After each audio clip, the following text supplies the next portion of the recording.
Baiklah, terima kasih. Om Swastiastu. Yang terhormat, kebetulan ada di sini ada teman dari IPB Praja Negeri IPB yang juga adalah salah satu dari relawan lama kita di Puskor. Beliau juga seorang dosen di Institut Agama Hindu Negeri Gede Puja di Masjid. Kemudian para penglingsir, para pemangku yang sudah meraga suci, dan juga saudara-saudaraku dari Dekorwil Bali, Ketua Dekorwil Bali, Ketua Dekorwil Bali. Oh, oke, paling deh. Ya, karena rambutnya sama dengan di rumahku, jadi nggak kelihatan ya, ditutupi oleh di rumahku ya. Terima kasih ya Cibius sudah mensupport Dekorwil NTB untuk melaksanakan acara seperti ini. Walaupun acara ini sudah rencananya 3 hari biar dipepetkan ya, karena banyak hal yang memang perlu kita harus sempurnakan lagi, dan tentunya melihat kondisi anggaran. Namun asmungkare kami dari Dekornas berusaha mensupport dengan menyebarkan informasi ini. Per malam hari ini kurang lebih 25 juta masuk.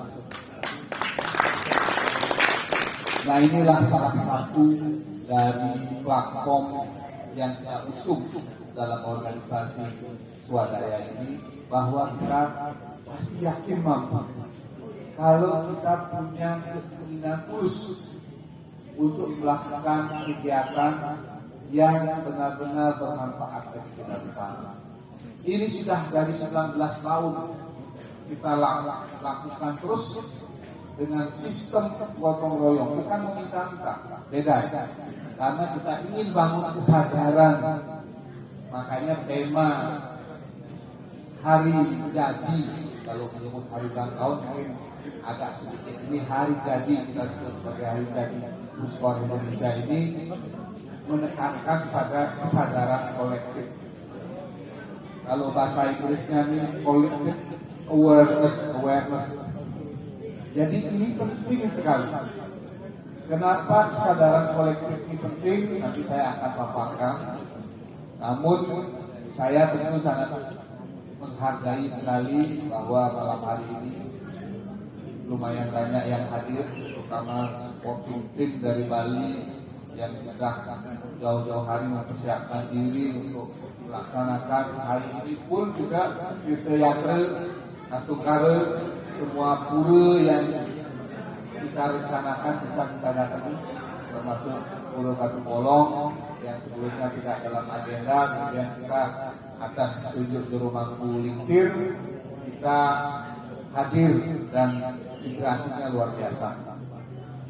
Nah, jadi sekali lagi kita sebagai organisasi swadaya yang independen, kita ingin membangun wadah ini atas niat bapak-bapak, ibu-ibu, adik-adik, ya, saudara-saudaraku sekalian, untuk mempunyai rasa jenah bahwa itu ke depan akan bisa berjaya, akan bisa pada tingkat kualitas yang bagus apabila muncul atas kesadaran untuk membangun Hindu itu dari diri sendiri. Puskor Indonesia, mungkin teman-teman sudah tahu ya, secara visi sangat bagus, memiliki keinginan untuk mewujudkan Hindu Indonesia yang santai, damai, berkedamaian, ya, tertib, berkeadilan, jaga itu, artinya berkesejahteraan, memiliki keinginan untuk memakmurkan seluruh umat. Ini dasar visi kita. Kemudian apa yang kita lakukan dari visi? Kita melakukan gerakan perjuangan sosial kemanusiaan dan pemberdayaan di internal kita sendiri. Kenapa kita fokus secara internal? Karena kita tahu bahwa agama Hindu, ya, dikatakan orang banyak bahwa agama Hindu itu bukan agama misi. Mungkin dari sisi secara umumnya benar. Tetapi kita tidak boleh kemudian serta-merta menganggap kita tidak punya misi. Disinilah di Puskor kita bangun misi ini. Misi kita adalah apa? Kita ingin memperkuat kualitas sumber daya hidup kita.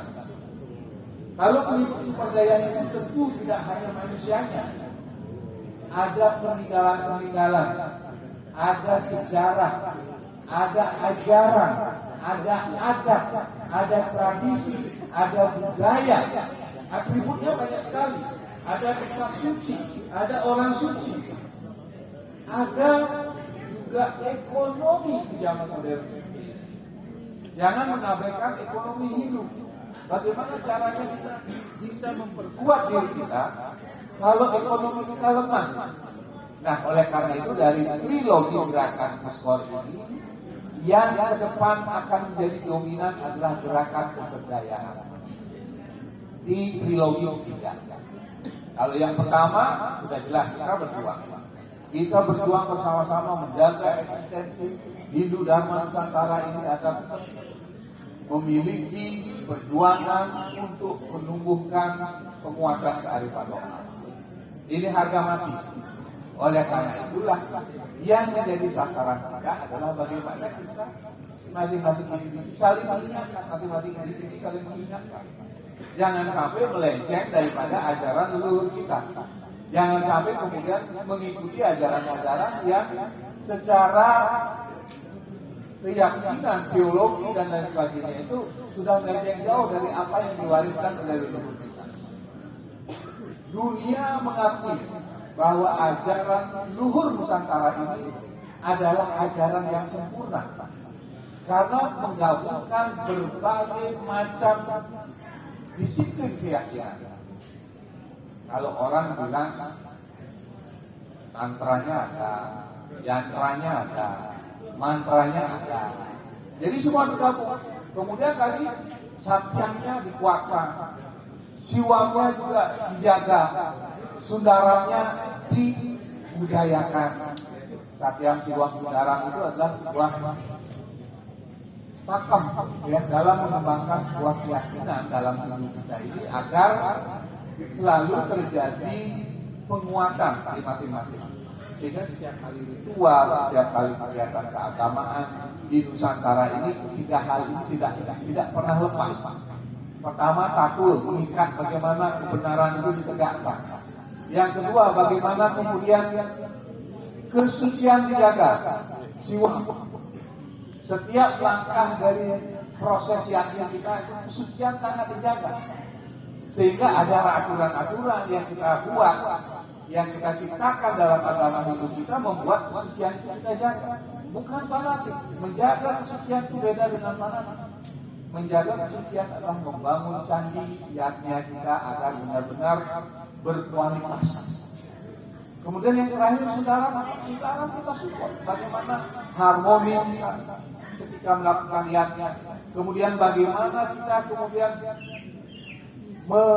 memanfaatkan berbagai atribut seni budaya sehingga dalam setiap ritual jarang tidak ada pentas-pentas, jarang tidak ada kemudian orang ngayak secara seni ya dalam ajaran agama itu, karena di sana harmoni terjadi, orang merasa akan lega ketika melakukan yatnya. Kemudian ada gabungan antara bagaimana menegakkan aturan takul, bagaimana menegakkan kemudian kesucian, menjaga kesuciannya, dan juga membangun harmoni.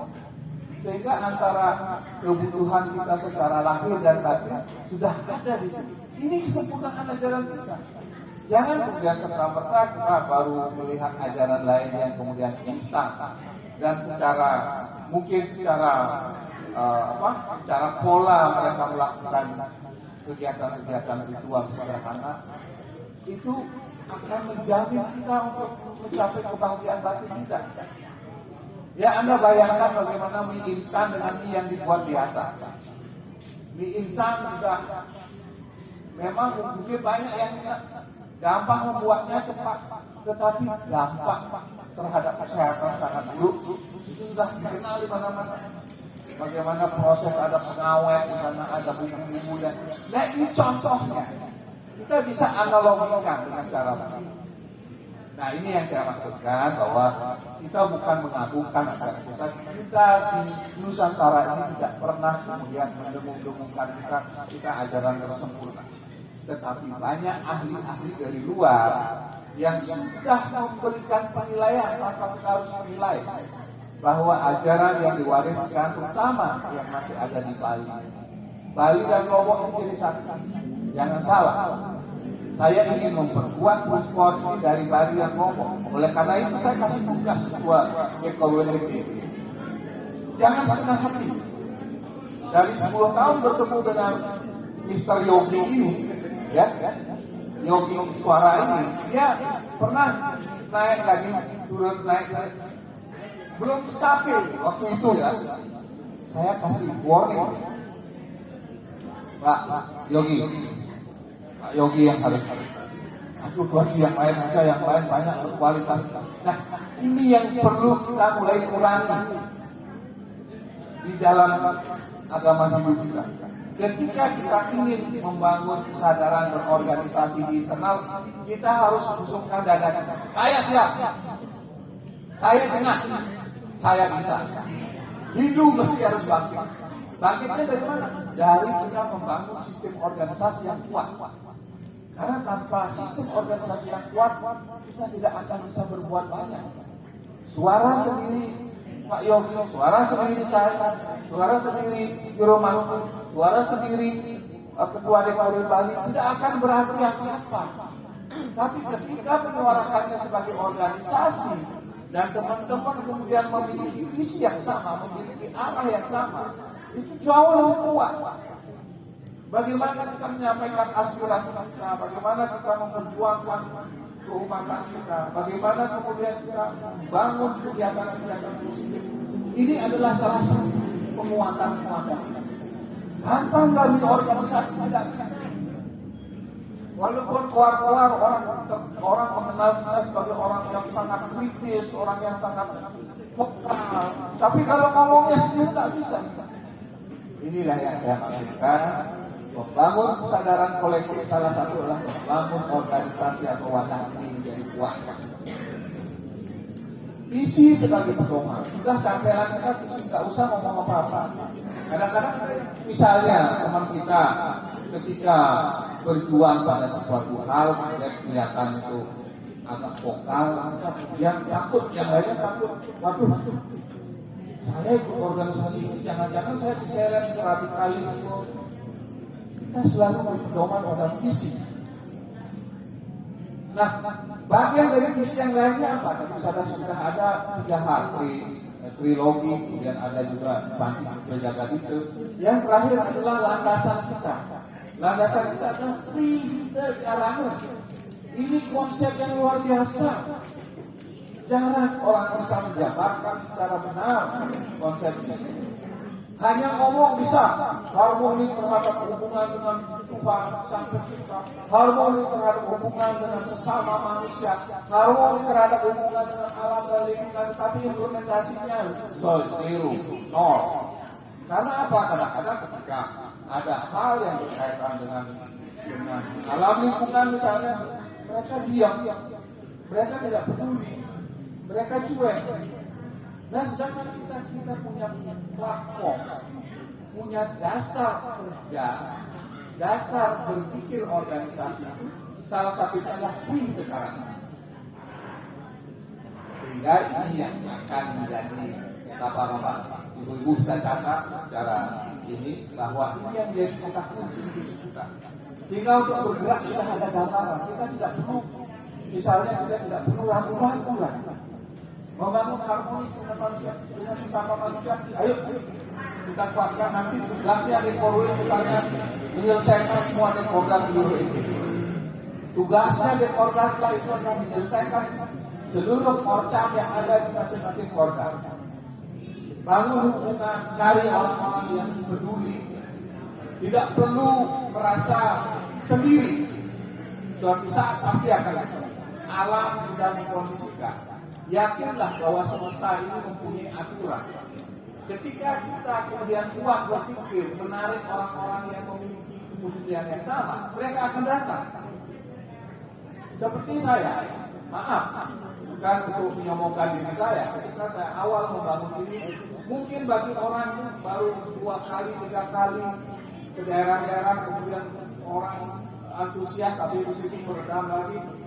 Mungkin saya putus asa kalau saya bayangkan bahwa diri saya itu tidak mampu.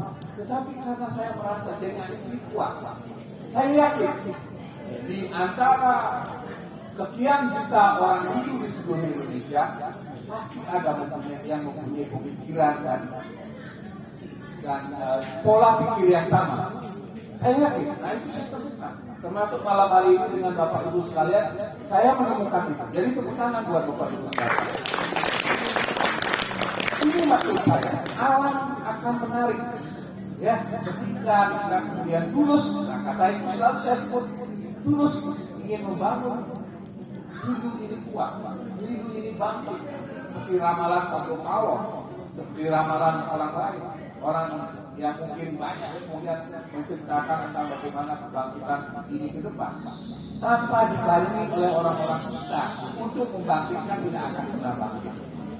Oleh karena itulah penting kiranya kita kembali lagi review satu hal apa yang saya sudah ada yang tahu tentang slogan kita bangga bangkit bangun.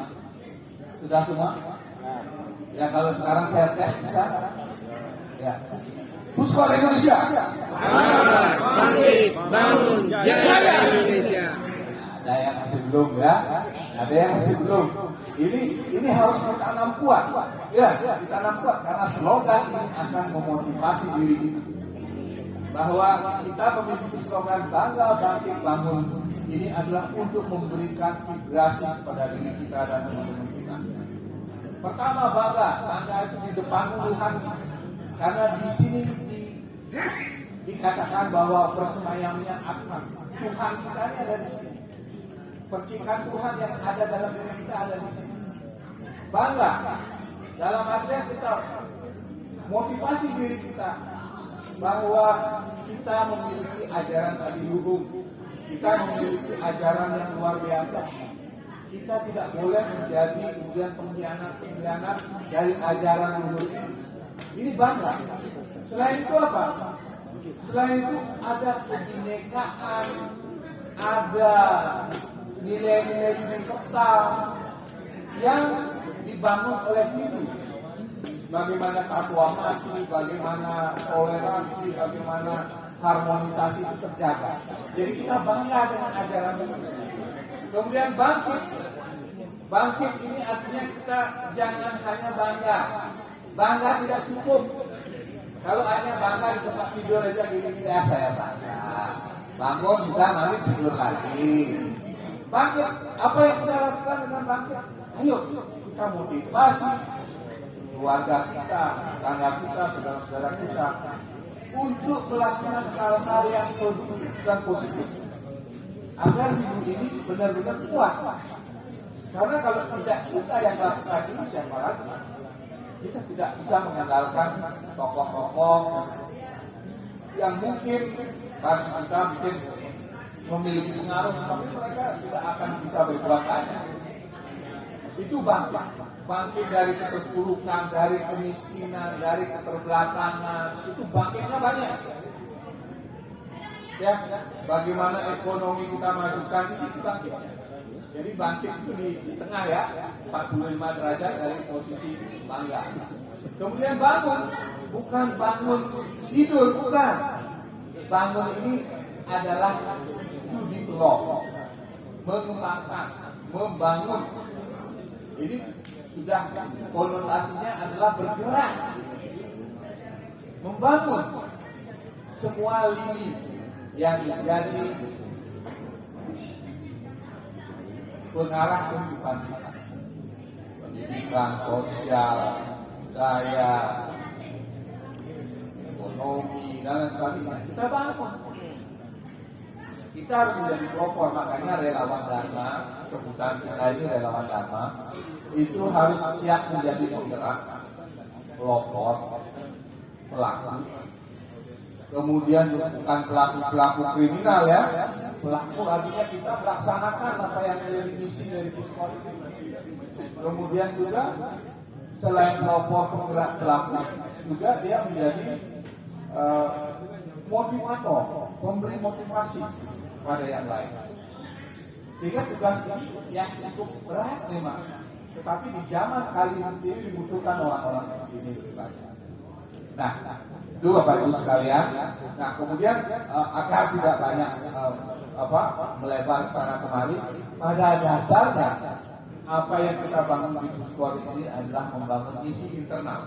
Kalau ada orang bertanya, apakah kita melayani orang-orang lain yang mungkin membutuhkan pendampingan, advokasi, silakan, asal tidak memaksakan diri. Jangan meniru gaya-gaya orang untuk merekrut menjadi agama kita dengan cara-cara yang kurang baik.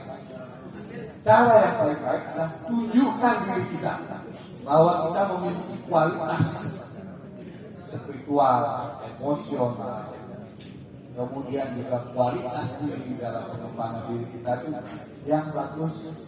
Dengan begitu orang tidak perlu akan kita ajak dengan bahasa berbuih-buih atau dengan propaganda berbuih-buih. Mereka akan ya, dalam catatan kita di Puskor selama ini sudah ada kurang lebih 172 orang yang kembali ke ajaran kita dengan kesadaran sendiri tanpa kita promosi. Itu kita advokasi, kita berikan pemahaman bahwa nilai-nilai kita itu jauh lebih universal dari yang mereka pikirkan. Kadang-kadang orang berprovokasi bahwa ajaran agama kita ini adalah ajaran agama primitif, karena mereka berpikirnya primitif. Tapi kalau kemudian mereka mendalami, kita ajar, nah, seperti tadi lah kita berteriak. Dalam berteriak itu kita benar-benar membangun fondasi spiritual yang dari diri sendiri, bukan karena ajakan ilmu, bukan. Kita khusus secara pribadi ke beliau Tuhan yang Maha Esa. Kita punya harapan yang lebih baik. Ada sebuah keunggulan ketika kita bersama-sama melakukan ujaban, meditasi, dan apapun namanya. Nah, ini dengan kebakaran. Nah, kembali lagi Bapak Ibu sekalian, saya dalam rapat kerja ini, harusnya rapat kerja ini membahas tentang banyak hal yang berkaitan dengan visi-misi dan program kerja kita. Tetapi saya kasih PR pada Pak Dua Rekorwil dengan jajaran Rekorwil. Yang pertama, solidkan internal organisasi itu. Rekrut orang-orang yang mau, jangan orang-orang yang dipaksa. Beda ini. Orang-orang yang mau atas kesadaran sendiri. Oh, saya ingin berkontribusi membangun hidup. Kenapa sih tempatnya di Puskor? Apa nggak ada tempat lain? Karena kita welcome, kita terbuka bagi semua profesi, semua usia, semua jabatan, semua status sosial kita terbuka.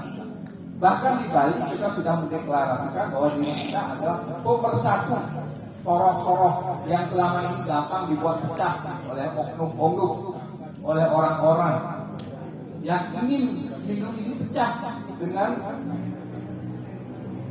memunculkan kotak-kotak ini. Kotak-kotak itu penting, jangan salah. Bukan berarti salah orang membentuk bersama saudara, bagus. Tetapi digunakan secara internal untuk membangun SDM mereka. Bukan untuk memprovokasi kelompok lain, bukan untuk kemudian memunculkan egosentris bahwa saya lebih kuat dari Anda, saya lebih tinggi dari Anda, saya lebih hebat dari Anda. Jangan. Lebih baik tunjukkan saya ini membangun kualitas diri saya dengan teman-teman saya. Karena yang terdekat adalah keluarga. Nah ini yang perlu kita. Sehingga Puskor di Bali itu kita aja tidak ada sekat-sekat sorot di sini. Dalam struktur kepengurusan saya buka semua, harus ada dari berbagai elemen ini. Untuk apa? Untuk kita bangun organisasi ini atas fondasi kebinekaan sejati. Karena dari sana lah kita tahu bahwa leluhur kita yang sudah ratusan dan ribuan tahun membangun sistem sosial di Bali tidak pernah ada permasalahan dengan sorong-sorong. Hanya karena kasus-kasus politik, kepentingan sesaat itu dimanfaatkan oleh orang-orang oknum, bukan semua ya. Jangan kemudian menyamaratakan baru si A dari Sorong A jadi dianggap semua begitu. Tidak. Saya sangat tahu karakter mereka. Sehingga jangan sampai ini kemudian menjadi egosentris di masing-masing kita untuk selalu kita dengan Tuhan bangkitkan. Jangan. Mari kita rangkul, mari kita ajak bicara bagaimana sistem tata surya itu sebagai analogi. Kalau orang yang tahu sistem tata surya, sistem planet itu mereka berotasi di masing-masing tempat tanpa ada penurunan. Ketika suatu saat ada penurunan, misalnya ada meteor atau apapun benda-benda angkasa yang menabrak, itu karena dari orang luar. Tapi kalau dari dalam tidak akan terjadi kalau mereka mengerti bahwa rotasi mereka masing-masing sudah diberikan hukum oleh Tuhan. Lakukan itu. Jupiter melakukan tugas sebagai Jupiter, Saturnus melakukan tugas sebagai Saturnus, Bumi melakukan tugas sebagai Bumi. Jangan Bumi mau jadi seperti Saturnus, nggak bisa. Begitu. Ini ide analogi kita. Kemudian juga bagaimana kita melaksanakan tugas fungsi kita masing-masing sesuai dengan apa yang sudah digariskan. Kalau memang melenceng tidak masalah. Berarti kita tidak sanggup. Tetapi tidak kemudian menjadi ngomong bahwa kita itu ingin merusak tatanan ini. Jangan. Ini yang saya sebut sebagai sebuah kekuatan kita ke depan. Di Puskor ini, seperti saya sebut tadi, kita welcome, kita terbuka bagi siapa. Ada pensiunan TNI, pensiunan Polri, ada ibu-ibu rumah tangga, pegawai negeri, apapun kita rangkul, kita ajak memberikan ruang bagi mereka untuk berkontribusi. Karena ampurel bukan berarti kita menganggap organisasi lain tidak begitu. Kita ingin Puskor ini adalah keluarga seperti disebut Pak Yogi tadi. Keluarga besar yang kita bangun untuk saling isi. Ketika misalnya Jero Mangku punya pengetahuan lain yang bisa kita manfaatkan, kita ajak berembuk. Kita berikan kesempatan untuk memberikan kontribusi pemikiran. Teman-teman kita yang sepaham, ayo jalankan. Seperti sekarang ini terjadi. Dan ke depan akan terus bergulir, membesar, dan saya yakin organisasi ini adalah organisasi yang akan menjadi salah satu harapan kita untuk menguatkan secara internal. Nah, itulah Bapak Ibu sekalian. Nanti dalam beberapa kesempatan saja, tidak banyak penanya, saya silahkan untuk memberikan pertanyaan terkait dengan apa yang kita bahas malam hari ini. Karena Rakerda ini sekali lagi nanti tolong Pak Yogi adakan pertemuan khusus yang lengkap, bila perlu undang pengurus inti di Korda seluruh NTB yang sudah terbentuk, nanti adakan secara internal. Tidak perlu saya hadir karena dengan bahasa saya malam hari ini sudah dipahami. Jadi nanti susun program kerja. Ya, fokus solidkan tadi yang pertama, kedua susun program kerja. Tanpa program kerja kita tidak akan bisa melakukan apa-apa. Salah satu saran saya melakukan program kerja yang paling mudah adalah lakukan Dharma Dula rutin Purnama Tilem. Silahkan mana yang diambil. Di tempat seperti ini, Bapak Ibu punya jagat nabi yang luar biasa, manfaatkan.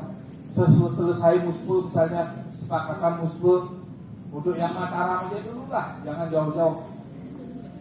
Selesai muspul, misalnya pada saat purnama adakan Dharma Dula di sini. Hadirkan narasumber yang berkompeten. Jangan hadirkan narasumber yang nyeleneh-nyeleneh, yang sudah punya kemampuan untuk menelaah ajaran-ajaran leluhur kita itu dengan baik. Berikan mereka untuk berbicara, ajak berdiskusi. Ini salah satu peningkatan kualitas kita untuk belajar mempertanyakan sesuatu, menganalisa sesuatu. Karena Hindu ini sangat luas ajarannya, tidak bisa kita kuasai semua. kuasailah apa yang kita butuhkan. Seperti kita berbelanja di swalayan ya sebentar. Seperti kita berbelanja di swalayan, ketika kita sudah rencanakan dari rumah untuk berbelanja apa, jangan sampai sana kemudian yang aneh-aneh kita beli, yang tidak ada di rencana kita. Nah, gunakan prinsip kita beli sesuatu yang kita butuhkan, bukan beli sesuatu yang apa yang kita inginkan, bukan yang kita butuhkan. Sehingga begitu juga dalam diskusi itu kita kelola ya sebuah sistem tanya jawab itu dalam porsi kebutuhan kita, jangan terlalu jauh. Ya, nah itu jadi Bapak Ibu sekalian, saya sangat berterima kasih walaupun waktu singkat malam hari ini karena sekarang harus istirahat, harus kembali ke masing-masing, besok persiapan juga sangat banyak. Saya tidak akan banyak membahas. Kalau memang ada diberi kesempatan 2 pertanyaan atau 3 pertanyaan, setelah itu kita akan langsung akhiri. Dan saya harap apa yang saya sampaikan ini secara berulang-ulang sudah sering saya ini juga berikan kepada teman-teman dari Dekorda Bali. Kalau Dekorda Bali sebali ini sudah sangat jenuh dengan bahasa saya seperti ini, karena bahasa saya ini datang dari hati saya, bukan karena saya ingin sesuatu yang berlebihan, tidak. Saya ingin menggugah kesadaran kolektif adalah kunci kita. Demikian dari saya sebagai pemaparan awal. Nanti untuk selanjutnya saya akan berikan instruksi secara tertulis kepada Dekorda ITB dan Dekorda yang sudah terlantik untuk melakukan apa selanjutnya. Terima kasih. Saya akhiri dengan Parama Santi. Om Santi Santi Santi Om.